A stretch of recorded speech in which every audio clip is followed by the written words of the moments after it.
He doesn't see whomever he is looking for, and he starts to proceed towards the dining hall. Lang! Hi. Given everything going on right now, would you mind walking with me? Okay. I can do that. All right. Where are you going to Munchen? No, actually that's why I asked. I left something in the stable, and I really need to go get it. I obviously don't want to walk over there myself this time of night. Okay. How have you been doing? I've been all right. I've been studying a lot, seeing as I nearly failed my midterms. I kind of need to do well on these if I want to stick around. Lang is beside you now, slowing down so that you can catch up once the walkway widens. And he walks with you silently. You know, I usually go out to the shooting range when I have to, get out and think. But, given everything that's been happening, I thought I would find somewhere a little bit closer to think. And I found the stables actually ended up being a really good spot. I've been thinking about horses lately. They're very useful for transport and tactical advantage and fighting and but most importantly, I found they're good company while I'm studying. Well, you sound like every member of the equestrian club. Maybe I'll look into that. Maybe you should. Yana's a good person to talk to. But, yeah. Hey, Lang, you probably know, when I first started here at One, I had kind of a really hard time making friends. I have some now, but I just wanted to tell you that I'm honored to say that you're one of them. You've taught me a lot watching you mage support and all that stuff, and you're a good friend. You're welcome. I don't feel like I've earned that.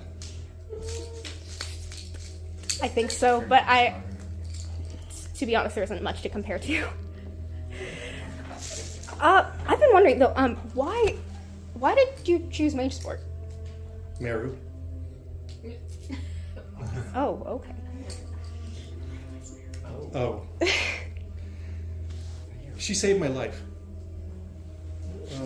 When I was an orphan in Tamarind, I was starving. I was desperate. And the only places I could find people that might pay for the scraps that I made were at the inns. And nobody wanted an orphan hanging around the inns. And the city watch had caught up to me there too often. They were looking for me. I was alone, and I was so hungry. And then this girl, she bought a piece of chicken and a bowl of stew for me. It was the best food that I've ever eaten. And then she bought all my scrap drawings, all of them.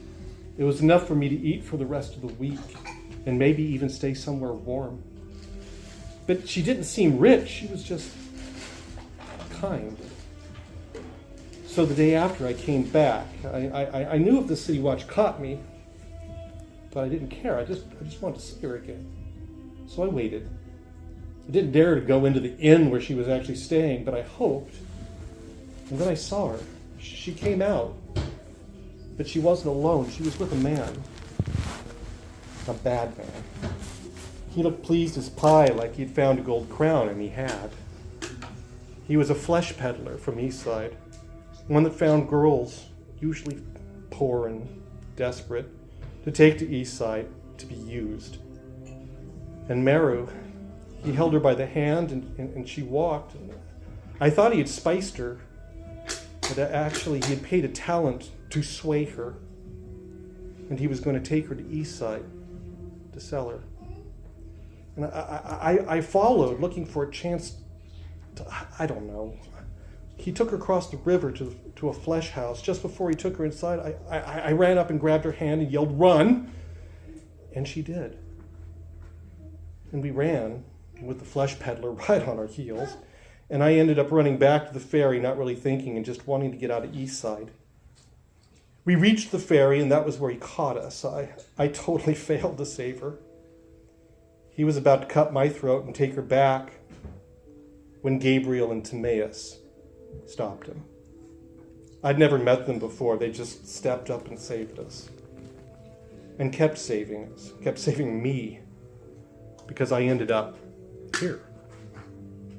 When I understood what it meant that Meru would be a mage, well, I tried to protect her once and it failed, but I figured if I trained as mage support the next time, I would not fail. Oh. By this time, you've reached the Harpstra field. The path here leads down the hill to the stables. The field is still in weak late afternoon sunlight, but once on the path, you descend into the hill's shadow and the city's deepening gloom. Why did you choose mage support? It just seemed like the only option. If I was gonna make any sort of difference in the realm, given what I am, just seemed like the only option. You were accepted into the University of Wand. Such humility rings a little false, but I can understand feeling outclassed. It's my state of being. Before you chose mage support, what was your subject of study? Literature, if you can believe that. Easy to believe. Mine is art. If there wasn't a war, but war changes everything. Yeah. I feel like it's a waste. So many lives could have been, and we would have been making new things. You would have been studying literature. I would have been painting. But instead, we're trying not to be killed, and we're practicing killing. The path descends pretty steeply down, and you are entering the area of the stables. There's a lot of paddocks here. Ground is, earth. Horse hooves have trod up the soil. It is very much soil, no grass.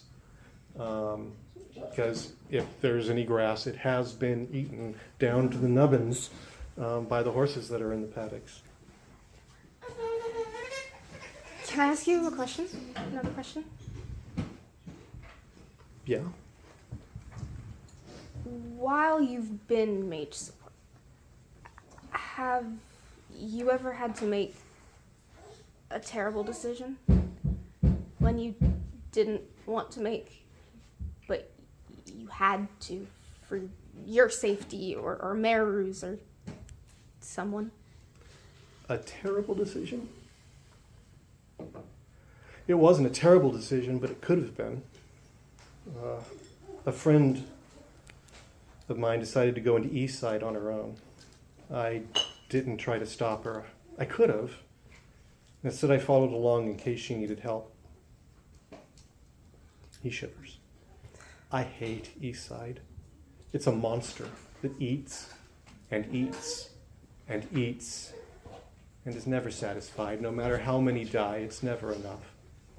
I was there to keep her safe if I could. In the end, she did not need me. Who was she? A friend. Are you facing a terrible decision, Therilyn? No, it just seems like the sort of thing that would happen to someone in our position, given the war. Okay, boys don't handle crying girls well. So I'm so sorry. I did not want you to watch me cry. That's so embarrassing. Oh, are we almost at the stable? Yes. You can, if you can move. You're at the barn. There's a barn. Yeah. We'll say there's a barn. He gives you a barn. Have a barn. She takes a few extra steps forward to give herself a minute to compose. I'm not sure where I left it. It's kind of hard to tell exactly where in the dark. I will help you search for it. I think he's over there. He enters the barn. I mean, the light isn't on, and the daylight is almost nil. But he's looking as best he can in very limited light. There's one or two paddocks, and there is a room set aside for storing saddles and such like, and there is hay, alfalfa hay, stacked to the ceiling, and the room is filled with the fresh smell of alfalfa. But he moves forward until he reaches the dead end in the corner where there's and he doesn't see what you're looking for. What exactly are we looking for? Oh, it's a bag, small, brown leather. Did you leave it on the hay bales? Maybe. Find the light. Turn the light on. She does not do that. He struggles for a little bit and finally realizes, turns around and looks at you, and starts looking for where the mage lamp would be. Like, if I ever had to do something really terrible, would you... Please tell me you'd forgive me. What do you mean? He looks at you. You're scaring me, Marilyn. Please don't be scared.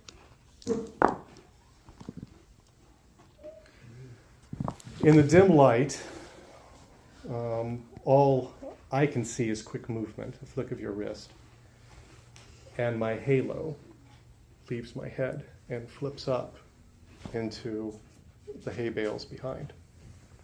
Long arm that I'm carrying, you're able to wrench off of my shoulder, and it goes sliding across the barn to your feet. Third action. In the end. Ooh. Ooh. The stable door slams shut, plunging the room into darkness. Oh, he says. The shadow was talking to you, and it ordered you to kill me. It's ordered you to kill me. You don't understand. I have to. He's making me. He? Who's making you? Therilyn, who is making you? You might as well tell me, since you're about to kill me.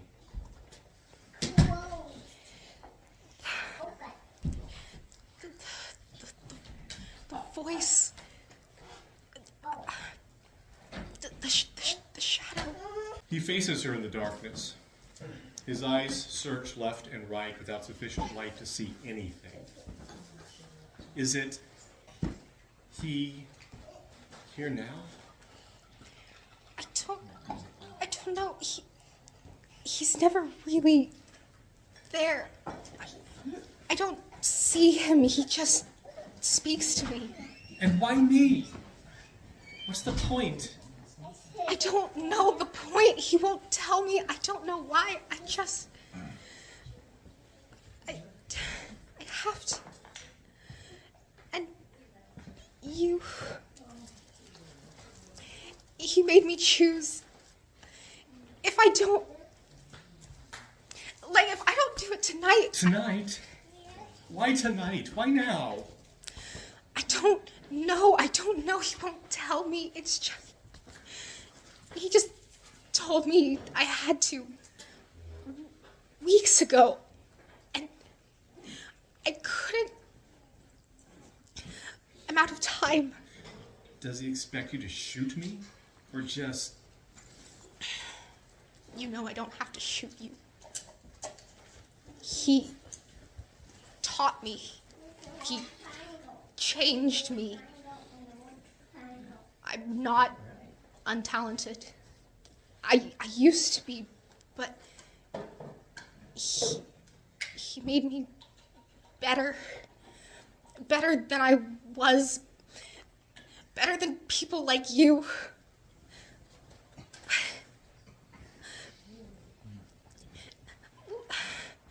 Lang, if I don't do this, I think he's gonna kill me. He'll murder you if you don't murder me? Sounds like a shadow. Do you really believe the talent makes you better, of more value than others?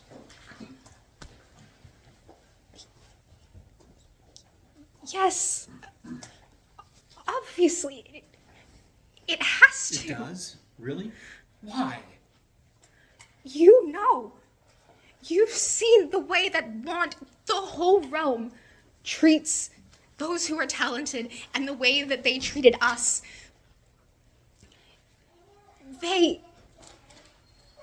We are more important to the realm. And in this war, we are the ones who are going to turn the tide. Do you believe in God? In Jesus? Have you ever heard the gospel? What does that have to do with anything? The Son of God came to earth poor. He didn't have the talent either, not that he needed it. But he was the most valuable, best man who ever lived, and who still lives. Your value doesn't come from the talent. The shadow did not make you better. He just made you more useful to him. But I am better than I was. Just because I'm useful to him doesn't... I wouldn't even be in Wand if it wasn't for the voice. Your value doesn't come from the shadow. It doesn't come from the talent. It comes from the God who made you. You bear his image, and it is lovely. Asking you to murder. Therlin, the shadow wants to smear you with its own evil. It wants to crush the image of God and beauty right out of you. It's a murderer. And it wants to make you one too. Please don't do this. I know my value isn't it. That's not the point. He's not evil. He's... Telling you to murder someone sounds pretty evil to me. You don't understand. You can't. And it doesn't matter. I tried to tell him.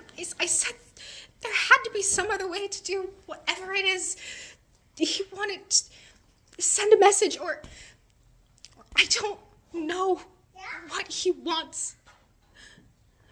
But whatever it is, as much as I'd like there to be another way, there isn't.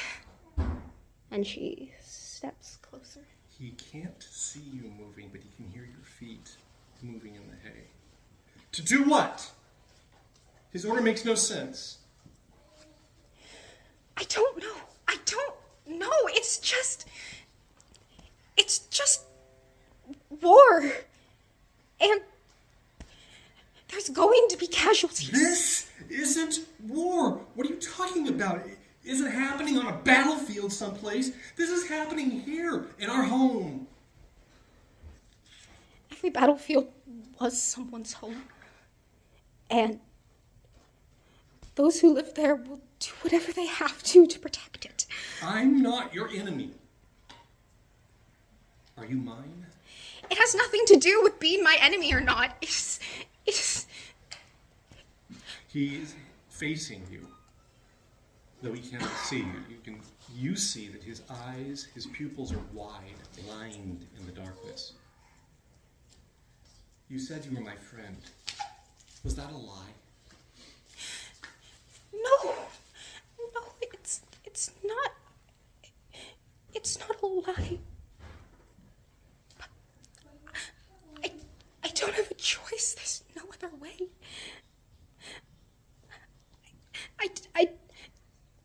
I didn't have the strength to do it when I should have. So just needed someone who would trust me enough. To die?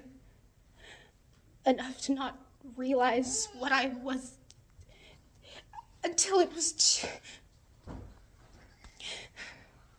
I wish it wasn't you. Me too. Is he here? Now? No, but I'm out of time. He's coming. There's still time. We have time. If only a few minutes. What if I died? I don't mean for real. I mean, what if I disappeared? Does he want a body?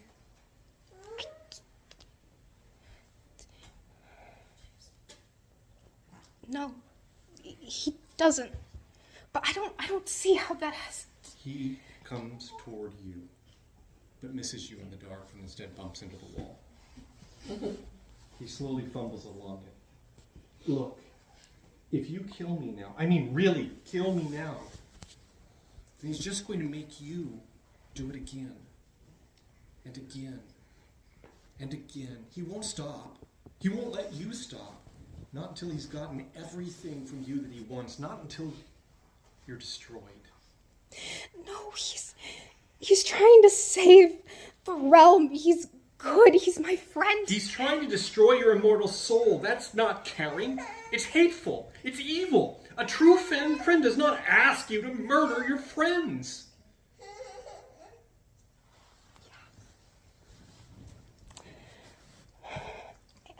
Friends don't isolate you. Friends don't leave you frightened in the dark. Friends don't do this. Please, Terrelin. Please. His outstretched fingers find the barn's mage lamp. It glows at his touch, and then sheds a warm yellow light in the room. Now able to see, he turns and faces you. She definitely does not look him in the face. What am I supposed to do? Don't let him destroy you. Here. Here. Don't let him. Please, let me. Let your friends, your true friends, help. How? Who? I don't know. You need to go to Timaeus or Gabriel. Or go to Meru or Mishri and have them go to Gabriel and Timaeus. Your friends have fought shadows and won. You aren't alone. You need help. Look at me. Look at me. You need help. I'll die. Disappear. But you need to use the time well. This is a chance. Use it well.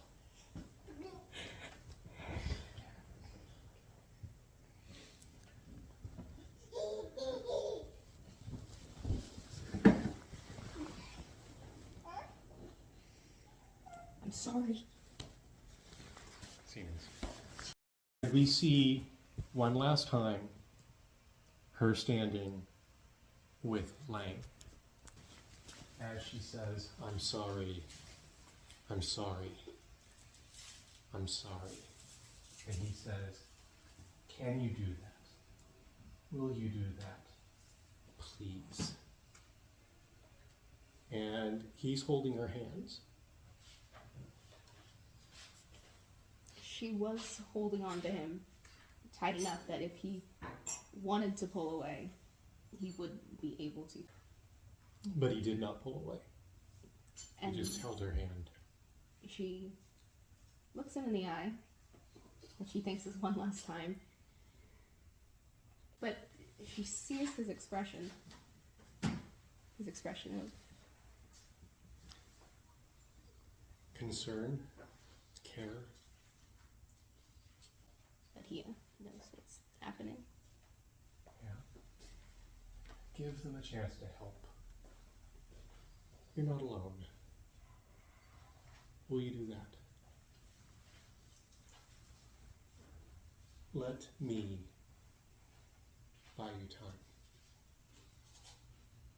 Where she had been holding on to him so that he couldn't pull away, she is suddenly now just holding on for dear life because she is going to fall if she's not supporting herself against him. If I have to die,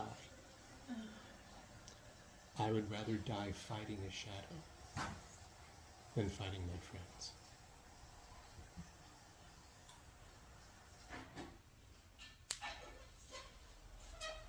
It was at that moment when one stood on the precipice of death, while the other balanced over damnation's abyss, that they held hands.